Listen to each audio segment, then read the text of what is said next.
लो जी जमींदार बिरावो, तुसी चावल काश्त करना चाहते हो लेकिन परेशान हो कि चावल करिए भी तो केड़ी वैरायटी काश्त करिए ते कदों काश्त करिए।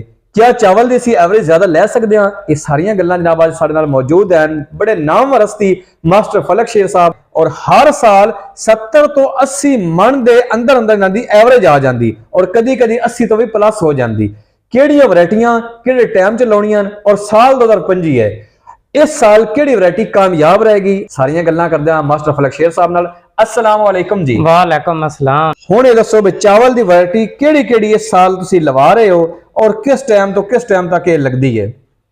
चावल दियां पुरानियां वैरायटियां जिहड़ियां ने BLB दा शिकार हुंदियां ने, पत्ते झुलस जांदे ने। जदों पत्ते झुलसदे ने ते दाना हल्का हो जाता है, कमजोर हो जाता है, पैदावार घट जाती है। खरीददार भी जिहड़ा ना वो चावल जिहड़ा टोटा ही करदा है, उहदा भी नुकसान हुंदा है।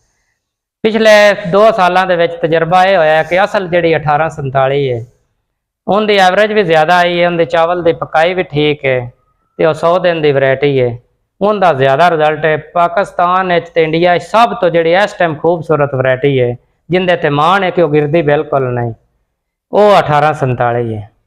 ठीक है। उनकी एवरेज भी सब तो ज्यादा है। टॉप की एवरेज उनकी 93 मन तक गई है, लेकिन आम 70-80 मन जरूर निकलती है माशाल्लाह। 1509 के टाइम से काश करी दी, यानी उनका बेस्ट टाइम जो ना पनीरी काश करने का वो 20 जून है।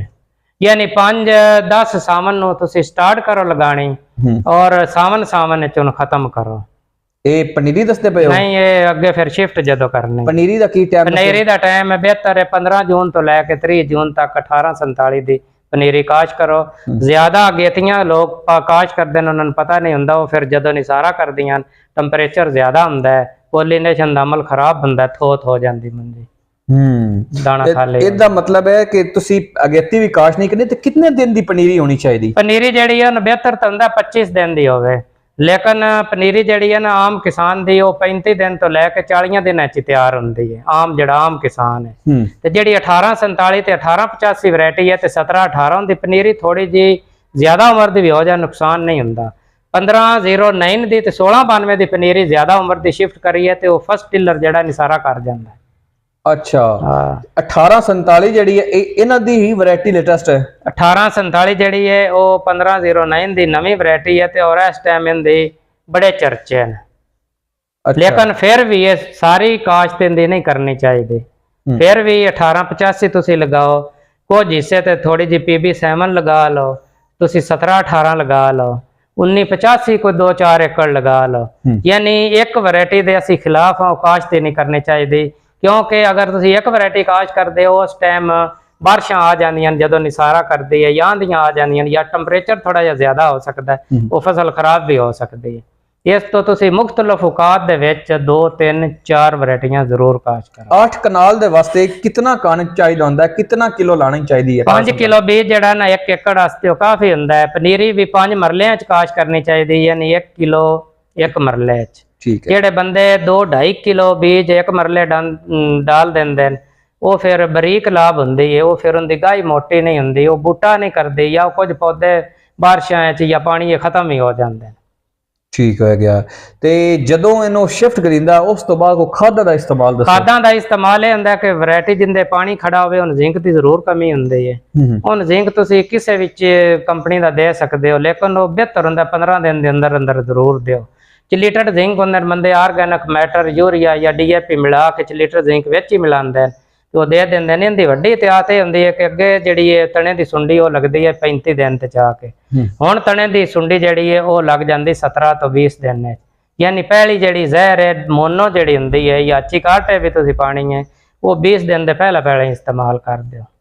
अच्छा, ये दसो बई ये जिहड़ी 1847 है ये ते जिहड़ी दूसरी दसदे पे 1885 इन्हां च की फर्क है? वो किहड़ी वैरायटी ते किहड़ी वैरायटी है? 1847 छोटे कद दी वैरायटी है, 1509 चांदी है, 100 दिन की वैरायटी 101 दिन 95 दिन तो लैके 101 दिन तक तैयार होंदी है। ठीक है। जिहड़ी 1885 है वो 120 दिन दी 115 तो 120 दिन तैयार होंदी है।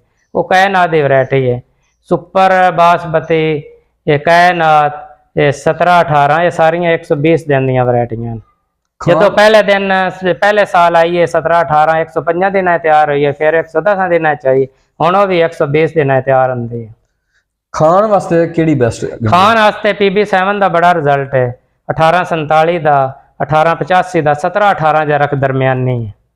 ਇਹ ਅੱਛੀਆਂ ਸਾਰੀਆਂ ਹੀ। ਹੁਣ ਇਹ ਬੀਜ ਸਾਰੀਆਂ ਦੇ 5-5 ਕਿਲੋ ਹੀ ਲੱਗਦਾ ਹੈ? 5-5 ਕਿਲੋ ਹੀ ਲੱਗਦਾ ਹੈ। ਜੇ ਤੁਸੀਂ ਲਾਵੋ ਡਰਿਲ ਨਾਲ ਜਾਂ ਤੁਸੀਂ ਦੂਸਰੀ ਜਿਹੜੀ ਮਸ਼ੀਨ ਹੈ ਉਹਦੇ ਨਾਲ ਲਗਾਓ ਫਿਰ 12-13 ਕਿਲੋ ਲੱਗਦਾ ਹੈ। ਲੇਕਿਨ ਜ਼ਿਆਦਾਤਰ ਲੇਬਰ ਜਿਹੜੀ ਹੈ ਨਾ ਉਹ ਹੱਥ ਨਾਲ ਹੀ ਲਗਾਉਂਦੇ ਨੇ। 5 ਕਿਲੋ ਬੀਜ 5 ਮਰਲੇ ਪਨੀਰੀ ਕਾਸ਼ ਕਰੋ। ਇੱਕ ਸਭ ਤੋਂ ਅਹਿਮ ਜਿਹੜੀ ਹੈ ਨਾ ਜ਼ਰੂਰੀ ਇhtiyat ਉਹ ਇਹ ਕਿ ਤੁਸੀਂ ਬੀਜ ਨੂੰ ਜ਼ਹਿਰ ਜ਼ਰੂਰ ਲਗਾਣੀ ਹੈ। ਠੀਕ ਹੈ। ਤੁਸੀਂ ਜ਼ਹਿਰ ਨਾ ਲਗਾਓ ਤੇ ਉਹ ਬਕੈਣੀ ਦੀ ਬਿਮਾਰੀ ਆ ਜਾਏਗੀ, ਪੌਦਾ ਕਦ ਕਰੇਗਾ, ਉੱਪਰ ਚਲਾ ਜਾਏਗਾ, ਉਹ ਫਿਰ ਸੁੱਕ ਜਾਏਗਾ, ਉਹ ਫਿਰ ਸਿਲਸਿਲਾ ਐਂਡ ਤੱਕ ਜਾਰੀ ਰਹੇਗਾ। ਬੀਜ ਜਿਸ ਵੇਲੇ ਕਾਸ਼ ਕਰਨਾ ਜ਼ਹਿਰ ਉਸ ਵੇਲੇ? ਜ਼ਹਿਰ ਉਸ ਵਿੱਚੋਂ ਵੀ ਅਸੀਂ ਸਾਡੇ ਗਰੋਹ ਵਿੱਚ ਸ਼ਾਮਲ ਜ਼ਰੂਰ ਹੋਵੋ। ਅਸੀਂ ਪਨੀਰੀ ਦੀਆਂ ਜਿਹੜੀਆਂ ਵੀਡੀਓ ਨੂੰ ਕਈ ਘੰਟਿਆਂ ਦੀਆਂ ਸਾਡੀਆਂ ਹੁੰਦੀਆਂ ਔਰ ਇਤਨੀ ਅਸੀਂ ਉਹਦੀ ਪੂਰੇ ਤਰੀਕੇਕਾਰ ਬਤਾਨੇ ਆ ਜ਼ਿਮੀਦਾਰ ਨੂੰ ਕਿ ਪਨੀਰ ਕਿਸ ਤਰ੍ਹਾਂ ਤਿਆਰ ਕਰਨੀ। ਠੀਕ ਹੈ, ਮਾਸ਼ਾਅੱਲਾ।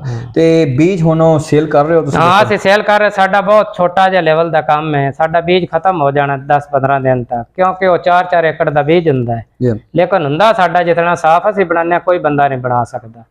ਅਸੀਂ ਹਰ ਫालतू ਪੌਦਾ ਪਕੜਨੇ ਤੇ ਬੜੀ ਇhtiyat ਅਸੀਂ ਕਰਨੇ ਆ। ਠੀਕ ਹੋ ਗਿਆ। ਸਾਡਾ ਛੋਟਾ ਲੈਵਲ ਦਾ ਕੰਮ ਹੈ ਤੇ ਅਸੀਂ ਛੋਟੇ ਲੈਵਲ ਦੇ ਰੱਖਣਾ ਵੀ ਚਾਹੁੰਦੇ ਹਾਂ। ਇਹ ਬੀਜ ਬਣਾਉਣੇ ਦਾ ਤਰੀਕਾਕਾਰ ਕੀ ਹੈ ਤੁਹਾਡਾ? ਬੀਜ ਦਾ ਇਹ ਹੁੰਦਾ ਕਿ ਅੱਛੀਆਂ ਖਾਦਾਂ ਜ਼ਰੂਰ, ਪੋਟਾਸ਼ ਜ਼ਰੂਰ ਇਸਤੇਮਾਲ ਕਰੋ। ਫਸਲ ਪਕਾ ਕੇ ਕਟਾਈ ਕਰਦਿਆਂ ਨਾਲ ਉਹਨੂੰ ਬਖੇਰ ਦਿਓ। ਉਹਨੂੰ ਇਕੱਠਾ ਢੇਰ ਦੀ ਸ਼ਕਲ ਇਹ ਨਾ ਰੱਖੋ। ਉਸ ਤੋਂ ਬਾਅਦ ਉਹਨੂੰ 3 ਧੁੱਪਾਂ ਲਵਾ ਕੇ ਖੁਸ਼ਕ ਕਰਕੇ ਸਟਾਕ ਕਰੋ। ਫਿਰ ਉਹਨੂੰ ਗ੍ਰੇਡਰ ਨਾਲ ਸਾਫ਼ ਕਰੋ ਜਾਂ ਬੰਦਿਆਂ ਨਾਲ ਸਾਫ਼ ਕਰੋ। ਉਹਦੀ ਪੈਕਿੰਗ ਕਰਨ ਲੱਗਿਆਂ 1.5-2 ਕਿਲੋ ਵਜ਼ਨ ਜ਼ਿਆਦਾ ਰੱਖੋ, ਕਿਉਂਕਿ ਬਾਅਦ ਵਜ਼ਨ ਘਟ ਜਾਂਦਾ ਹੈ। ਤੇ ਫਿਰ ਆਪਣੇ ਦੋਸਤਾਂ ਨੂੰ ਦਿਓ। ਫਿਰ ਅਲੱਗ-ਅਲੱਗ ਕਮਰੇ 'ਚ ਆਪਣੀ ਇੱਕ ਵੈਰਾਈਟੀ ਰੱਖੋ। ਇੱਕ ਕਮਰੇ ਰੱਖੋ ਤੇ ਭੁੱਲ ਵੀ ਸਕਦੇ ਹੋ, ਮਿਕਸ ਹੋ ਜਾਏਗਾ। ਜਦੋਂ ਕਿਸੇ ਨੂੰ ਤੁਸੀਂ ਫਰੋਖਤ ਕਰਨਾ, ਬਿਲਟੀ ਕਰਾਉਣਾ, ਪੂਰਾ ਉੱਤੇ ਉਹਦਾ ਪਤਾ ਲਿਖੋ, ਉਹਦੀ ਪੂਰੀ ਡਿਟੇਲ ਲਿਖੋ। ਮਸਲਨ 1847 1835 ਉੱਤੇ ਲਿਖੋ ਵਕਤ ਕਾਸ਼ ਦਿੰਦਾ ਪਨੀਰੀ ਦਾ ਕੀ ਹੈ। ਕਈ ਬੰਦੇ ਹੁਣ ਉਹਨਾਂ ਮਈ ਦੇ ਪਹਿਲੇ ਹਫਤੇ 'ਚ ਪਨੀਰੀਆਂ ਕਾਸ਼ ਦੇਣ ਜਾਣੀਆਂ, ਨਾ ਉਹ ਜ਼ਿਆਦਾ ਗੇਤੀਆਂ ਹੋਣੀਆਂ ਨਾ ਪਛੇਤੀਆਂ। ਜਦੋਂ ਉਹਨਾਂ ਨੇ ਸਾਰਾ ਕਰਨਾ ਨਾ ਤਬਾਹ ਹੋ ਜਾਣਾ। ਵਕਤ ਦੇ ਫਸਲ ਕਾਸ਼ ਕਰੋ।